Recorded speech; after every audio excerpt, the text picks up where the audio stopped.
So within Copilot, I could say, I'm going to turn this on. Are there any files with credentials, like password-based? And Copilot's going to say, yes. I found a bunch of files with passwords and credentials in them. I'm like, all right, I'm lazy. I want you to go ahead and summarize that for me and make a nice list format, make my life easier. Copilot says, sure, no problem, here you go. And then I've highlighted the stuff in green for you. So again, a very real world example of how you could actually use that to kind of start and infiltrate data. And I've had many customers do that. Said a few years ago is AI Copilot, I think we can get a good ROI out of this because we have a lot of intel, a lot of information kind of sitting in our data silos. I think if we could run some analysis on that, we could get some good intel. So they turned on the Copilot in one of their US divisions and for a specific, just the traders floor. And so they said, go ahead, try it out, see if you can make this work, see if you can get some good value out of this. And so one of the first things that one of those traders did is said, what stocks are our employees, what are they actually investing in? What are some of our own people, what are they investing in? And some of the responses that they were getting back were the actual employees, like 401k positions and their own personal financial data. And so they kind of realized we probably shouldn't have done that. So they quickly turned it off. And so here's an example of a Teams chat. So let's assume you guys are all here today. And so there may be meetings that you're missing back at the office and you come back tomorrow and you're going to log in, take a look at Teams and say, oh, I see a meeting recap there. So in the top left corner, you can see and say, okay, let me go ahead and click that. And so there was a meeting that happened. It was 48 minutes long. And it's like, okay, should I watch that meeting? Okay, there's a PowerPoint, but then Copilot will go through and summarize that for you. It's going to give you all of the notes on what happened on that. There's some tasks and follow-up items along with that. And you can even get to the extent where you can then query it and say, well, what happened with this? Or what should this person be doing? So if you think about that, I can come into my office, I can sit down, and in 5 minutes or less, I can be up to speed. I know what happened. I didn't have to watch the 48-minute recording. I don't have to talk to anyone about it. And I'm where I need to be. So from a productivity tool, I think you can't underestimate just how powerful this can be. Step 3, remediating high-risk exposure. So now that we've got an understanding of where all this stuff is, we've turned on the lights on the new house. How do we want to actually start fixing some of this stuff? So looking for the high-risk exposure, the sharing links that are created, and having a way to do that really in an automated fashion is the only way to do this consistently and at scale. And so again, a little bit of a dummy graph here, but I have many customers that are actually doing this. You want to see kind of org-wide sharing links, we got rid of them, they're gone. And once you've done that, you just basically put an immediate handcuffs on Copilot. It has a direct and immediate impact on what people can actually do with their ability to search and use with Copilot.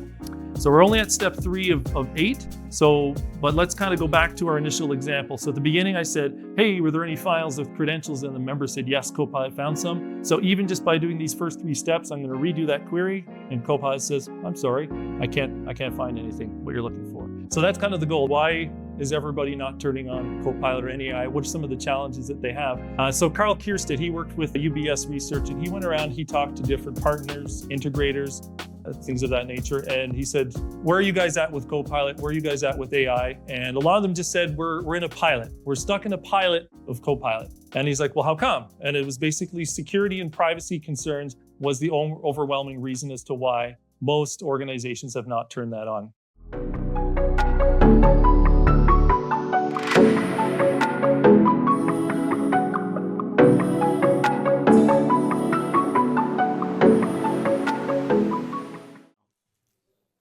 You good? All right. Mic's working okay? Fantastic. Hello, everyone. Thank you for coming to this. So pretty excited to be here at the CyberX CISO Forum. Today, I'm going to be trying to give you a playbook for generative AI. I'm going to be more focused on Copilot. And before I get too far into it, I just want to take a quick selfie just to prove to my boss that I'm actually working and doing what I said I'd do here. So thanks for that. All right, jumping in. So, is this working? Absolutely. So my name is Michael Dybala. I'm a senior sales engineer working for Varonis, which is basically a data security company. Been working with them for 10 years covering Eastern Canada. The talk that I'm going to be giving today is focused around AI. I think like a lot of things AI, more specifically around data security.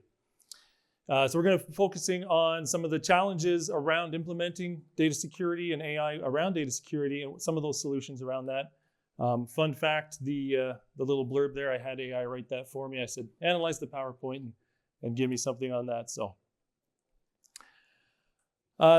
So we think one of the things I cover in Eastern Canada, I cover a lot of the big banks and a lot of financial institutions. And one of those banks, they said a few years ago is AI Copilot. I think we can get a good ROI out of this because we have a lot of intel, a lot of information kind of sitting in our data silos. I think if we could run some analysis on that, we could get some good intel. So they turned on the Copilot in one of their US divisions, and for a specific, just the traders floor. And so they said, go ahead, try it out, see if you can make this work, see if you can get some good value out of this. And so one of the first things that one of those traders did is said, what stocks are our employees, what are they actually investing in? What are some of our own people, what are they investing in? And some of the responses that they were getting back were the actual employees, like 401k positions and their own personal financial data. And so they kind of realized we probably shouldn't have done that. So they quickly turned it off, I think. And so, what could go wrong if we do this? That was kind of a pretty quick experiment on their side. So just, what is Copilot? I think we're all pretty aware now at this point. So, but Microsoft calls it probably the most powerful productivity tool on the planet. Maybe arguably right or wrong, but I think any AI, if used correctly, can get you to a very good state in terms of understanding, what your landscape is, what your data assets are. I like to call it a content creation shortcut that relies on user permissions. So how can you use Copilot or any AI? And so here's an example of a Teams chat. So let's assume you guys are all here today. And so there may be meetings that you're missing back at the office, and you come back tomorrow and you're going to log in and take a look at Teams and say, oh, I see a meeting recap there. So in the top left corner, you can see and say, okay, let me go ahead and click that. And so there was a meeting that happened. It was 48 minutes long. And it's like, okay, should I watch that meeting? Okay, there's a PowerPoint. But then Copilot will go through and summarize that for you. It's going to give you all of the notes that happened on that. There's some tasks and follow-up items along with that. And you can even get to the extent where you can then query it and say, well, what happened with this? Or what should this person be doing? So if you think about that, I can come into my office, I can sit down, and in 5 minutes or less, I can be up to speed. I know what happened. I didn't have to watch the 48-minute recording. I don't have to talk to anyone about it, and I'm where I need to be. So from a productivity tool, I think you can't underestimate just how powerful this can be. So what's the issue? Why is everybody not turning on Copilot or any AI? What are some of the challenges that they have? So Carl Kierstead, he worked with UBS Research, and he went around, he talked to different partners, integrators, things of that nature, and he said, where are you guys at with Copilot? Where are you guys at with AI? And a lot of them just said, we're in a pilot. We're stuck in a pilot of Copilot. And he's like, well, how come? And it was basically security and privacy concerns was the overwhelming reason as to why most organizations have not turned that on. So that's where, again, a lot of people are sitting in terms of where they're at. So why is that? Like, what can somebody really do with Copilot? And so I put together kind of two examples just to kind of illustrate what an actual workflow could look like. So within Copilot, I could say, I'm going to turn this on. Are there any files with credentials, like password based? And Copilot's going to say, yes, I found a bunch of files with passwords and credentials in them. I'm like, all right, I'm lazy. I want you to go ahead and summarize that for me and make a nice list format, make my life easier. Copilot says, sure, no problem, here you go. And then I've highlighted the stuff in green for you. So again, a very real world example of how you could actually use that to kind of start and infiltrate data. And I've had many customers do that. Another scenario, new customers or new people being onboarded. I want a bit of intel on that. Like, tell me about some of the new employees that have started and get me information on them. All of a sudden, we've got social insurance numbers, their payroll, like what they're making. And I'm like, I can even go further and say, did anyone get a bonus last year? And it's going to come back and it's going to let me know that that Ron and Harry were the two that received that bonus. So, pretty powerful stuff. And you start to realize, and for those that have kind of gone through this exercise, it can be eye-opening. So why does it work this way? Why are we able to see all these people? Why was that bank and why were the traders able to see the other employees' 401k positions? And the answer is Copilot and a lot of AIs, not all of them, but a lot of them work with basically a prompt-based system. Prompt-based meaning you have to put something in. Like if I go in, I could say, write me a 3-paragraph summary on the financial state of business X or my own business, and then it will go ahead and do that. Now the key here is that Copilot is going to use your existing permissions, or as I call them, pass-through permissions. So when I go to execute that, it doesn't run as a service account, it doesn't run as a system account, it runs as me. So whatever Michael Dybala has access to, that's what it's actually going to run as. And so everything I have access to, Copilot can use. And then it takes that information, sends it to the LLM, and does all of that post-processing. But the main point here to drive home is it uses the existing permissions or pass-through permissions, and when it generates all that, again, it's up to the end user to go through and review that, because Copilot doesn't care. It doesn't care whether it should or shouldn't post any of that information. It just says, I'm allowed to do it. You have access to it. I'm going to do that. So who's to blame when sensitive data gets leaked, gets put out there, and ultimately the end users are going to say, well, you're giving me access to do it. I mean, I just built the doc and sent it out. You have everything under control, right? From a permission standpoint. And the truth is that most organizations don't. So that's usually the biggest challenge is trying to get you guys to a secure state. Microsoft will go on to let you know that is also a challenge. If you go to their Copilot webpage and say, hey, how do I prepare for Copilot? There's a tiny little blurb there that says, for many organizations, content oversharing and data governance can be a challenge. And you're like, fantastic. A little bit of an understatement. And again, I've grown this having done this for many years. This can be one of the biggest challenges for customers to get to that state. Now, there are ways that you can mitigate this with purview and labels to help create some guardrails. I'll talk a bit about that in a minute, but ultimately it is a challenge to get there. And if you look at Microsoft's Cloud Security Report or Cloud Permissions Report, they go on to kind of further let you know that this is a challenge and problem, and that most people have access to way too much data. Half of the permissions out there are high risk that people have, and people only use about 1% of the permissions that they actually need. So on one hand, Microsoft is saying that Copilot, you need good access controls before you turn it on. And on the other hand, they're saying, well, we did an analysis and not many people have good access control privileges. So they're kind of giving you both sides of that story there. So just to summarize the challenges before we get into kind of the solution of how we can fix that. Identities, so users, accounts, have access to way too much data. I mean, Microsoft's confirmed, I'm sure you all know. So people have access to too much data. Sensitive data, it's in unexpected places. If I said, where is your crown jewels? Where is your important data? You probably have a good idea, but there's really no good way to empirically prove that that's where that data might not be or is. Apologies. Insiders, if they can get inside of your environment, they can quickly find and steal that data, especially with Copilot, because they can just say, find me all the sensitive data, find me any information which is pertinent to something. So it's very easy for insiders. All they need is just a base user account to get in there, and they can move laterally to different environments living off the LAN, and any AI, including Copilot, will help them generate me a script to see, to try and move from one system to another or find other loopholes in the environment. The discovery, the right sizing, getting to what's called a least permissions model or a zero trust model, that is almost impossible to do if you've ever tried to do that, especially with the size of scale of data today and the growth of data. And with generative AI and AI workloads that are out today, the problem is only getting bigger, faster. So AI is just generating net new content so fast that most organizations, they just simply can't keep up with that. So this is the same problem that's been here for years. Whether you realize it or not, this is the problem here is it's always been there. And Copilot and other AIs are really just shining a bright light on the problem. So the permissions, the overexposure, where's my sensitive data? It's always been there, but the AI agents, Copilots, they're really just kind of shining a bright light on that. So what's the solution? It's all about the data. And so when we talk about the data, I talk to a lot of customers. I'm like, how are you protecting your data? And they're like, well, we've got EDR, endpoint, IPS, IDS, take your 3-letter acronym and throw at it.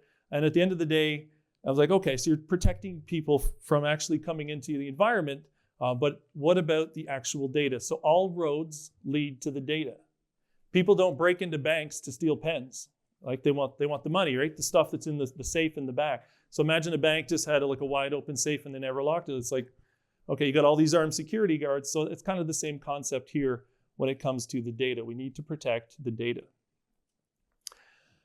So you need a solution that secures the data. You need a solution that automates the right outcomes getting you there, so that if and when you are attacked and there is a breach, we want to make sure that you get down to the smallest blast radius possible, the minimal amount of data or impact that you might have in your environment.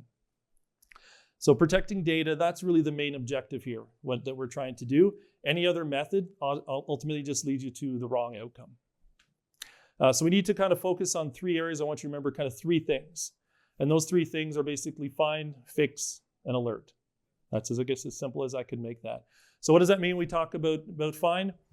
Going through and where is your important information, the sensitive stuff. You want to be able to find that, go through, scan, whether that's the unstructured data, Microsoft 365, even SaaS application, cloud databases, wherever that data is, you need to know where the important information is. Understand the permissions, who has access to it, how they're getting access to that. What are people doing with the access they have? What is the activity? How is the data being flowing around throughout your environment? And then the identities, basically the users or entities that are actually accessing that data. When I talk about sensitive data, I always talk about the 3 C's. You want a complete, current, and contextual view of the data. So complete means you scan everything. You want to make sure that you've scanned all of it. It sounds kind of like, yeah, that makes sense. I hear a lot of others saying, well, we do sampling, or we're going to do a predictive scan on that. And they're only really kind of looking at part of the problem, saying you don't really need to scan everything. It's like, well, when you deploy an EDR solution, do you do it to a sample of your databases? If you turn on firewall rules, do you just turn on a sample of the firewall rules? Well, no, you block everything, and then you only turn on the stuff you want. But so same concept. You want to make sure you're scanning everything. You want 100% coverage of all that data. Current, you want it up to date. And the only way to do that is to know what is recently created or modified. And so with the access activity, understanding that helps you get to that state. Otherwise, you kind of do this big monolithic scan of your data, and then it's like, well, okay, well, there's been new data created. I got to scan again, and it could take weeks or even months to get there. So you have to have a way of being current and no more than a few hours out of date once you get to that complete state. And the last, you want context.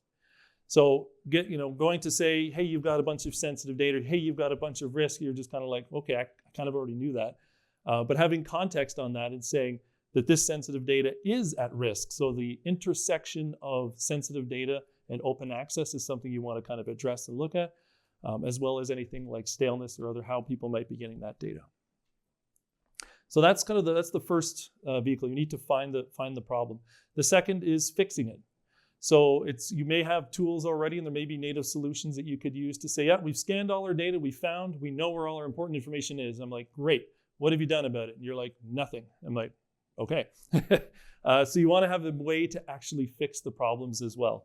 And so being able to get there, honestly, the only way to do that is through automations or robots really kind of getting going in and fixing a lot of this stuff. When I talk about automations, I'm referring to removing excessive access. Where is the everyone group applied to? Where are there sharing links inside of 365? Because remember, Copilot is going to be using these, because when I do that search to say, build me a 3-paragraph summary, Copilot says, I'm going to use the everyone links. Hey, there's sharing links that are here. It's allowed to use all of that. So we need to understand where all that is and then start to mitigate that and remove that. Any general misconfigurations, which may be kind of set up and applied to the environment, those can also come into play. Labels. So labels, this is an optional step, but can definitely have a lot of value to this. A lot of the customers I work with, they are either using Purview, thinking of Purview, kind of using labels, and that's okay. You don't have to have the labels, but if they are in place, they can actually provide a lot of value and put some guardrails in place to control how the people are getting access to the data. Third-party applications, a little bit more relevant to like the Salesforce AWS side of the house, not so much 365, but there are ways that apps can get into the environment to get access. You need to understand what they are, what the permissions they have, and the scope they are of those applications. And then users. So again, coming back to the entities, where are the users? Are they stale? Because if users are sitting around, people have left the organization, the accounts are just sitting there dormant, that's an attacker can take over that account and then use that, whatever that user has access to, they're going to be able to get access to from a data perspective. And then last but not least is ROT, redundant, obsolete, and trivial data. Trying to understand where that information is, those duplicates, the obsolete data, the trivial is just like not important. Being able to know where that is, first of all, being able to mitigate that, that's just less data that Copilot has access to. Again, you're just kind of closing and narrowing to make stuff that is relevant for Copilot. So that's the fix side, and the third and final step is the alert. And so alerting is you want to monitor everything. So all of the events, all of the access, all the logins, all the file touches, all the links that are being shared by users, You want to be able to monitor all of that. And when you do identify something, you want to be able to respond in real time with that. And further to that, if you can integrate with your existing stack, then that's just icing on the cake. And so I talked about context and telemetry. That's where you'd want to use something like SentinelOne or CrowdStrike, where it's pulling in a lot of information at the endpoint level. If you can add that as additional context to your data, then again, that provides a lot of context and insight. All right, so moving into, I broke this into 2 phases. So I gave you the high level, find, fix, alert. Now I want to kind of go through a little bit more segmented step-by-step of how you would actually want to do this. So before you deploy Copilot, or if most of you are probably in a pilot of, what do you actually need to do? So just to, again, a quick summary of that. We need to deploy and do an initial scan, find the sensitive data, find the security misconfigs, look for the access controls and shared links that you might have, any connected third-party apps, and any existing labels. I kind of put it akin to, you just bought a new house, you didn't have time to look in the attic or the basement, you're turning on the lights now and saying, okay, where are we at? So you're not actually fixing anything, you're just kind of looking and trying to understand the lay of the land here.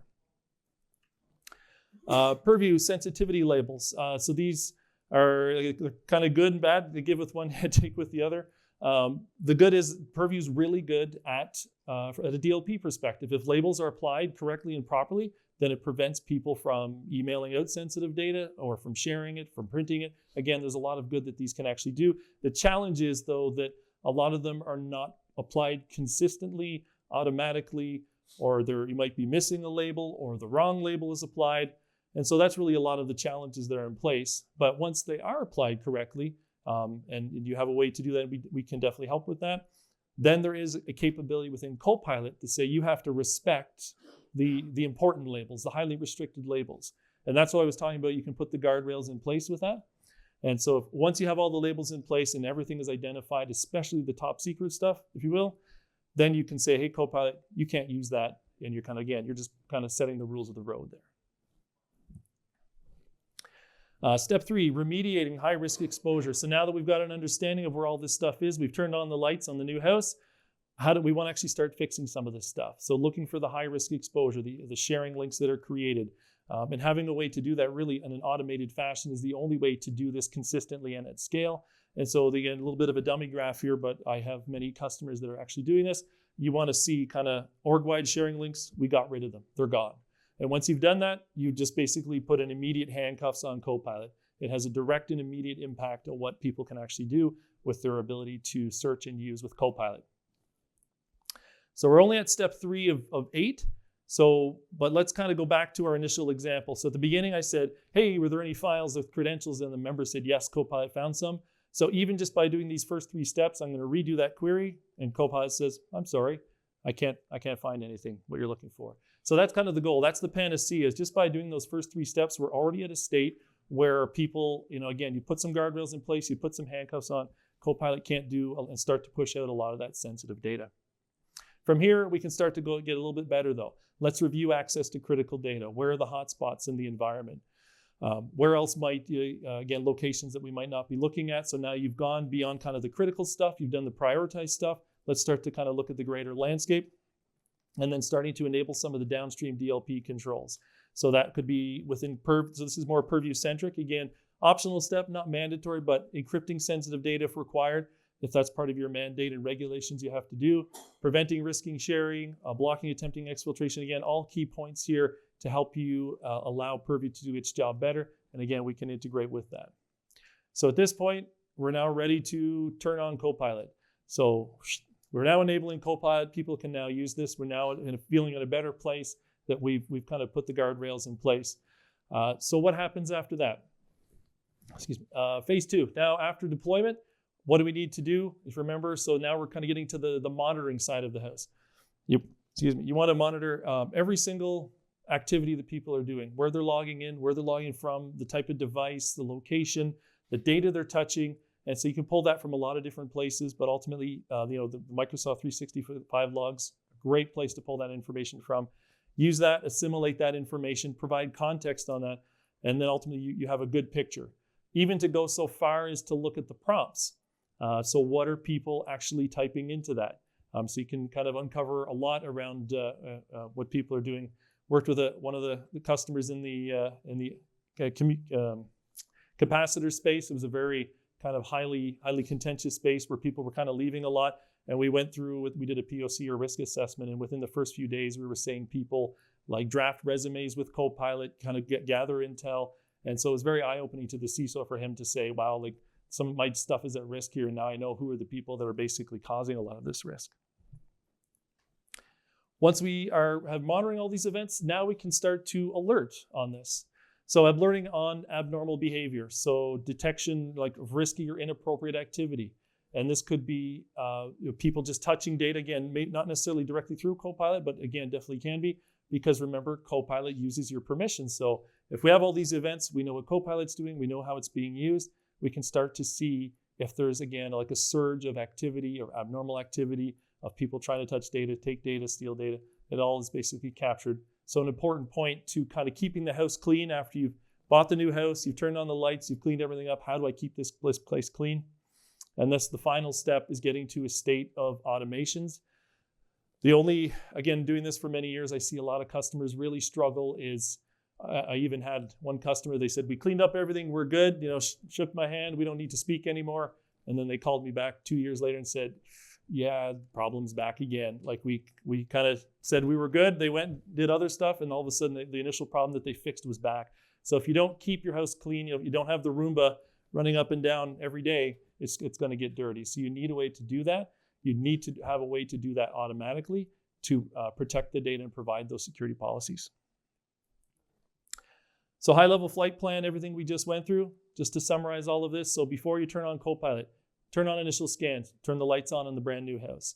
Add or fix sensitivity levels. Again, not a mandatory part, but again, it definitely helps ultimately put the guardrails in place. Remediate high-risk exposure. Once you've identified where all those risks are, you want to be able to actually fix some of those. Review any other critical areas. So kind of from a prioritization effort, start to kind of span out the environment, and then enable your downstream controls. Once you've turned on Copilot, start monitoring it. What are we doing with that? If you're not monitoring it, how do you actually know what's happening? Start alerting on that, because now you have all those events, those raw logs. There's a lot of context to that. And then get to a state of automation. So how do we automate and get to controlling the DLP, the lifecycle management? Good. So that's something that, so at Varonis, again, we do readiness assessments all the time. So if this is of interest to you, swing by our booth, come talk to me after. Happy to kind of talk you through how we can do that. It takes 90 minutes to kind of get you up and running to where you can actually go through and do this. And it doesn't even have to stop there, because again, a lot of customers, we're getting to a state of multimodal AI, where we started with AI and they're like, actually, we're actually kind of going down ChatGPT now. We have Salesforce, there's Agentforce, and you're getting into not only agents that are happening here, but the Copilots, the infrastructure that's happening. And so, Copilot's just almost like a stepping stone. Unless you've locked it down and prevented and have policies in place, I find a lot of my customers are moving to a state where this is happening in multiple places. But the answer is effectively the same, is a lot of these are using, whether it's Salesforce, Agentforce, whether it's ChatGPT, when I'm dragging files into ChatGPT, I'm pulling that from OneDrive or SharePoint, dumping it in there. It's analyzing that. So I can see what the exposure is before. I can analyze how people are using it. I can see what they're typing in the ChatGPT prompt. So the answer is fundamentally the same. I know there are some nuances to that, but just to kind of get you thinking, again, this was a Copilot specific discussion and conversation, but it can extend far beyond that. Just checking the time. Oh, hit a time. There we go. So yeah, that's it. So I don't need the whole 40 minutes. It looks like 25 was enough. So thank you all. If you want, you can, I don't know if we want to do questions live, or if you want to come up and ask me or come to the booth. I'm okay with any of that. Yes, that's for pilots. If you don't have all these steps, so yes. This idea that the pilot, you're limiting to X amount of folks. Oh, do you want to go ahead and speak into that if you want to? Test, yeah. Just the question was around piloting with Copilot. If you don't have all these steps enabled during your pilot, so the risk is just limited to the folks that are in your pilot. Is that the idea? Yes and no. And the reason for that is a lot of customers say, we have a 25 user pilot, but what they don't realize is that Microsoft, there's a free version of that too. And so the free version actually lets people still use it. So it's a little bit more limited, but it's still accessing that data. So generally the answer is yes in terms of like your corporate data, but it depends on what Microsoft has enabled for you. But quite often we're seeing, hey, there should only be 25 people here. Why are we seeing hundreds of people run prompts and queries? And it's because of the free version that Microsoft's pushing out. So it really depends, and we can help you analyze and show you that. But even beyond that, just again, the whole landscape, it'll help you just kind of clean house in preparation. So it is in a preparation for getting out of the pilot for Copilot. But if that answers your question? Yeah, it does. Okay. Thank you. Samson? Thank you so much. Is this presentation available for download? Great question. I don't know. It's from the CyberX team. Putting it somehow. So you're going to be putting it in subtitle, not Python. But we're going to be putting it in The presentation will be available to all? Yes. Okay. Here the answer is yes. Okay. Well, Yes. Do you want to grab the microphone there? If your permissions are set up Yes. appropriately, what does the labeling do? The labeling? Yeah. Like, I didn't really get that. Oh, gotcha. Yeah. No, good question. So even though your permissions might be correct, so some data is the way if your permissions are correct, so there's what like you have access to, and then there's what everybody has access to, and Copilot's allowed, when you run your query, Copilot says, I'm allowed to use everything you have access to and everyone has access to. So what the labels do is, let's say there's sensitive data that you're supposed to have access to and you need to have access to. When you go to write, say, hey, Copilot, give me the answer to this, the labels will say that's restricted content. You're not allowed to include Copilot. You're not allowed to include that in the summary you're giving. So by having the labels in place, that will help Copilot say what Copilot is and is not allowed to use, even though you're allowed to use it. So it just kind of creates that segregation. Is that clear? Yeah, thank you. Okay. Yeah. But don't you want Copilot, if you have access to something, don't you want Copilot to be able to use the stuff that you have access to give you the answers that you want? True. Yes, to a certain extent. I guess it really comes down to a decision made within the corporation, within your business. Because if you have highly sensitive, highly regulated data, then your business may not want the Copilot agents to have access to that to include in the summary. So that's kind of a business decision that needs to be made. You can still have highly restrictive labels and tell Copilot you are allowed to use that, but it just allows you to put more guardrails in place if the business decides that's the right decision. So it's optional. You can go either way. But what you're saying is that there's certain data that like if you're going to mitigate the risk, you don't want Copilot to have it. Exactly. Yes. Yeah. Because again, a lot of times when people run these searches, it's going to pop up and say, hey, why is there payroll information in here? Because a lot of people don't realize they have access to that data. So by putting the labels, that can help control that. And so it can kind of help slowly put the guardrails in. Yeah, go ahead. They're also for the client's reasons. There's risk and have data publicly. Yeah. If you have access to it, can't be shared with the LM. Yeah, yeah, that's true. Compliance against the LM, yeah. Go ahead. For a large organization and going into this where you've got a lot of historical data, a lot of data repositories in place. Yes. Would you suggest an approach of making all that historical data confidential going into that, or is that problematic approach? Because going back and labeling all of your data is not practical. Yeah. It can be and is practical. So it takes time to get there. Yeah. So I have some of the biggest banks under me, and to scan all that data, it takes more than a day. Yeah. So you could be several months to actually scan that. So if you don't scan it all, then you have to make a decision, because again, ultimately Copilot has rights to use that. So at a bare minimum, again, you need to turn the lights on. Where is the overexposures? If you don't know where your sensitive data is, it's really hard to protect it, right? So now when you said making it confidential, like you making it like a higher level of? Yeah, you just start with everything being confidential. Oh, I see. Being labeled from. When you start with just labeling your confidential. Gotcha, to help create that. So the only challenge with that is because when you get to the DLP side of the house, then if DLP says it's confidential and I'm not allowed to email that out, send it, or do something, the DLP also respects those labels. So you got to kind of look at that from the both sides. You would have to turn it on. Yeah. Approach it. Yeah. So in general, I've never had a customer do that or suggest that. You'd be the first to do that.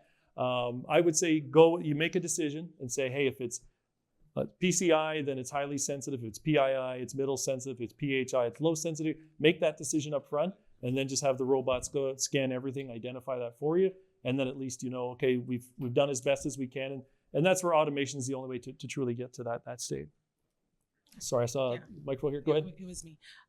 So I noticed that your presentation you had nicely segmented, like before Copilot, Yes. after Copilot. In real life, it doesn't always work so neatly. You kind True. of have to do it during, because there's so much like pressure from Yes. especially the business and users, to adopt, especially if you're in an organization that are, early adopters. What are some recommendations you would probably have, or in view of managing, like tactical recommendations to manage through that process as you try and do the before while you're going through, it's already deployed and you're just trying to get to the fact that you can monitor and alert. And you raise a good point, because the real world reality is that most customers are in a pilot, or they have it on for 25 or 100 or 125, whatever it is. So yeah, it's pretty rare that we come into a place and they said, we haven't done anything yet. Like that's like 1 out of 1,000 customers, I think I have that. So very good point. So from that perspective, you need to, it's like you've already hit the ground running. The same kind of core components and tenants still apply. So we need to at least scan and turn this on. So for the people that do have it, I would say start monitoring right away. And that's pretty easy. Again, like with Varonis, like we start monitoring everyone right away. So at least those that do have access, you can start seeing what they're doing. You can see if anything sensitive is being used. You can see if Copilot is accessing that. So I would say almost start with the phase 2 for that group of users, and then start like the overall scan. You can kind of do them at the same time in reality. Again, I did break it up, try to make it phase 1 and 2, but in reality, you're just kind of doing everything at the same time is kind of the short answer to that. I think she'll bring you the microphone. So, Unless you want to, use Copilot to basically identify your fencing or to implement further fences again. So use Copilot, index everything, find out where your labels are or any sensitive information. Yes. Tune those into the DLP, change the right X or whatever you need to identify that data, and then call that data that use Copilot to fresh at that point. I have seen some customers try to do that, and because I do proof of concepts all the time, and they say, hey, Purview's saying this is data sensitive, or Copilot said it was sensitive, and we looked at it, and we went into the document, and I'm like, it's not actually, and so I don't know if you call that a hallucination or. So yes, you could attempt that, but you would. How it's doing the classification, because it has to find the sensitive information, has to understand the permission set, it has to know all of the nuances of that. And so I haven't seen Copilot or AI get to that state where it knows all that. Maybe in the future, yes, you could actually have Copilot analyze, say, before you implement yourself, check out my guardrails, check out my fences, and are they in place? That may be a reality in the future.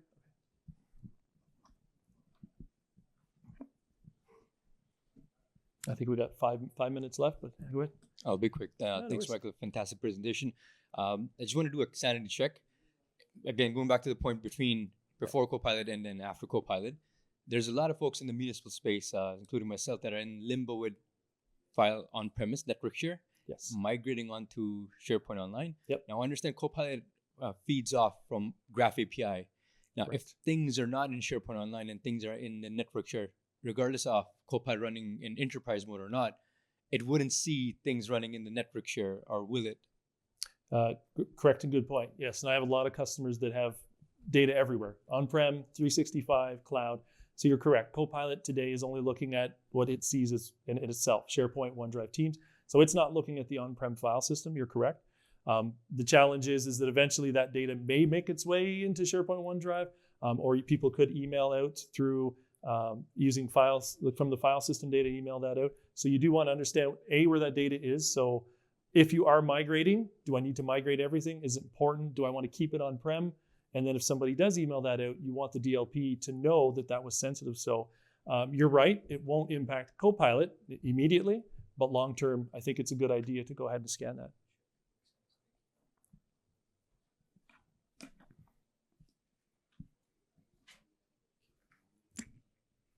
think that's everyone. Half the audience left. You ran the query in ChatGPT for like, or in Copilot to like, what are some of the credentials unleaked and passwords? Yes. Like what's in this data set? Yes. What are the tools that can actually do some of that for you? Like instead of me having to write it in every time, like is Purview or is any of these platforms doing that automatically? Like do I have to have an Ansible script that just goes to an API and just does that automatically? Or is there a tool that can do that today? Sorry, like when I ran the script that said to find that? Yep.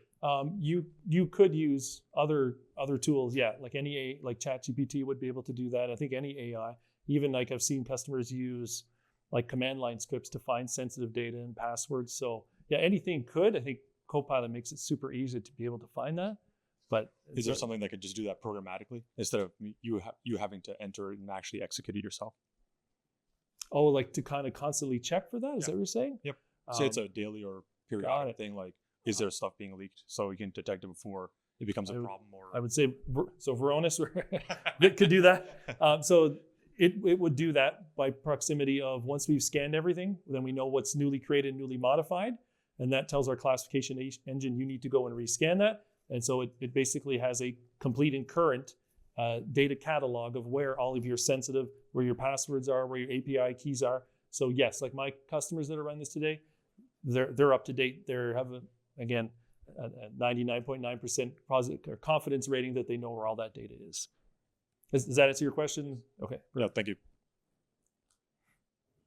I think I got the red warning. 1 minute. Okay. All right. Yeah. Thank you everyone for attending and sticking around. And again, our booth is downstairs if you have more questions.